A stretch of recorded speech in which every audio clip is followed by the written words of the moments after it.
any mail can be handled. It's an all-round issue. It happens all over the world. I remember I traveled recently and I came back with five. In fact, my computer was infected totally with virus. So we really need to continue working. But I just want to say that it is not a police issue for now. Though police can come in, like you said, they need to train the police. But right now, the federal government is monitoring. They've started a center and it's working well. In fact, they've gotten some professional hackers that can really put some respite to this. And it's a joint issue. As we work on it together, I'm sure we're going to succeed. All right. Thank you very much, Obajide.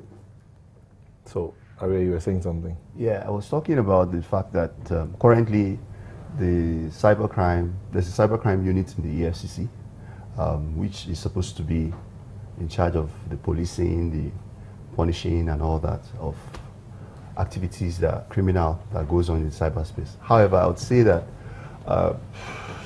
getting serious about it, we need to have that happen at the level of the police, at the level of the guy who is just at the other side of the street, who can walk into a simple cafe or so at the level of educating the citizens. Yes, because what they talked about is not really the place of the police right now. It's not at that level right now. It's still very far away from where the crime is being committed. It's at the level of the police. An average policeman may not even know how to use a system, a computer, and that's really not. It's not going to be able to do much on the police. If you say an average policeman, that might be too harsh, you know. But I think we should engage.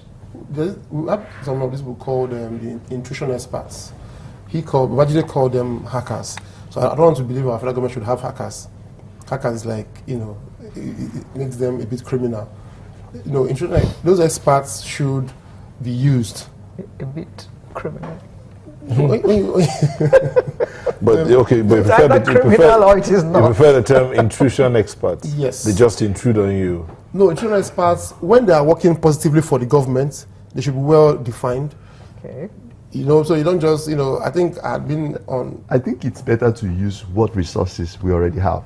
Like, no, we have them. Because if you have to employ... I've been on a program here in China with one of them, and he came from somewhere within Lagos, an intrusion expert, and I think same Sunrise program, and he tried to explain and it doesn't have this competition Nigeria won on intrusion and all of that stuff, hacking, you know. What I'm trying to say is when you call, you can put those guys to use. If you zoom down on, like Babajide said, they pick on significant crimes. Probably there are some people that are, all these billions being moved around. That's financial crimes, and you talked about the FCC. There are some people that are taking out 2 naira every day from some of these accounts, and nobody knows about them. They did it to Oprah. You know, somebody was taking out probably $1 or something from her account every single day or every single minute or something. There's a way they did it. So you would never feel... Yes. Actually, yes. I think I am even thinking that at the level of EFCC, it's just going to be economic and financial crimes. In cybercrime, there's a cyber porn where people get hacked. They hack into people's privacies and get their nude pictures and put it outside there. Even selling music of old musicians online without their consent is cybercrime. Indeed. Yes, indeed. Some of these old, you know, they are somewhere not having fun with life, and somebody's online on some funny websites selling off home videos, selling. Those are crimes. But how do you know that? I mean, people need to sit down. Abroad, doesn't happen automatically. People sit down and, you know, we all watch these things online. So people sit down and check. Which one? Okay, go on Facebook and someone just tells you, see Osophia's latest video. Did Osophia authorize you to put it out there?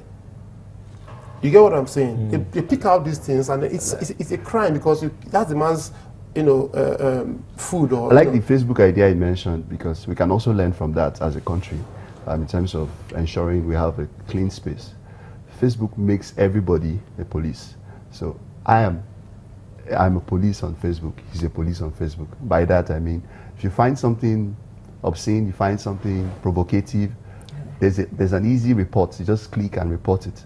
And Facebook immediately checks that up and they can punish that by deactivating that account. Like there's been repeated cases of falsified accounts. They pick up someone who has a celebrity, they pick up their account and they create a false representation of them, and they begin to use that to solicit funds or use it to solicit, you know, all of these things are covered by Facebook, by them allowing the everyday man to be empowered with information and to be able to report back directly. So I think one major part of that thing should be the feedback, where the average Nigerian knows what to do if there is this, and then they can report that. Yes, so you say that if you click and you report, that account can be deactivated. Yeah. But what then stops me from coming on again tomorrow as somebody else? Like another account. I don't put my photograph, I've changed my name and everything, and I'm back on Facebook.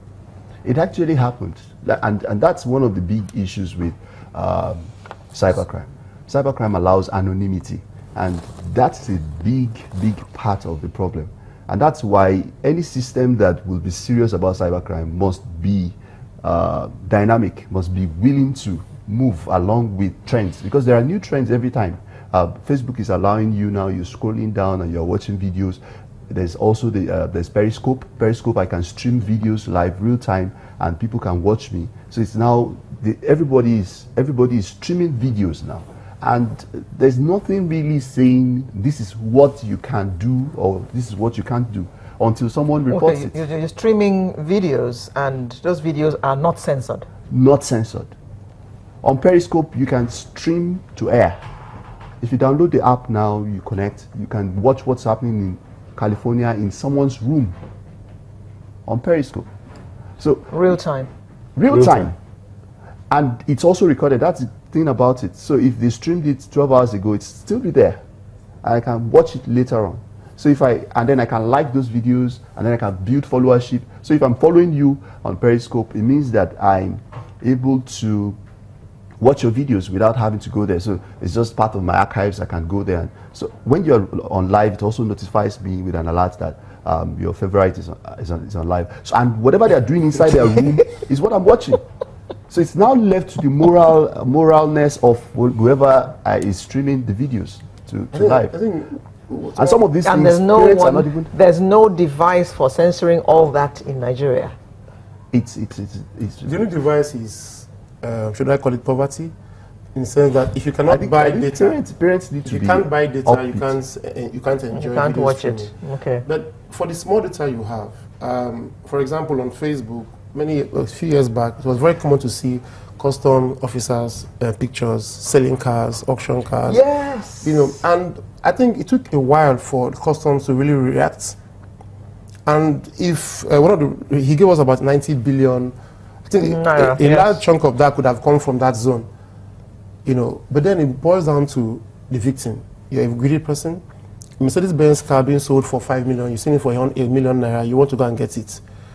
You know, and then... No, tell us, how does that... I mean, I have seen that mail before about cars being sold by customs, this and that, call this number or do whatever. So how does it work? It's quite simple. They go to probably any super website, maybe, and then they just pick up a custom boss face. Okay. And then they use it to create a false identity. Okay. Now they use that ID and then probably just create, probably click on friends here and there. By the time you open and you see a top custom boss trying to be your friend, you want to just accept and then you move on with life. And then after a while, he now drops the line with all of these cars being seized, and you guys are opportune to probably be the first to know about it. Hurry up, call this number and get the best deals. Yeah, so I call the number, and then what happens?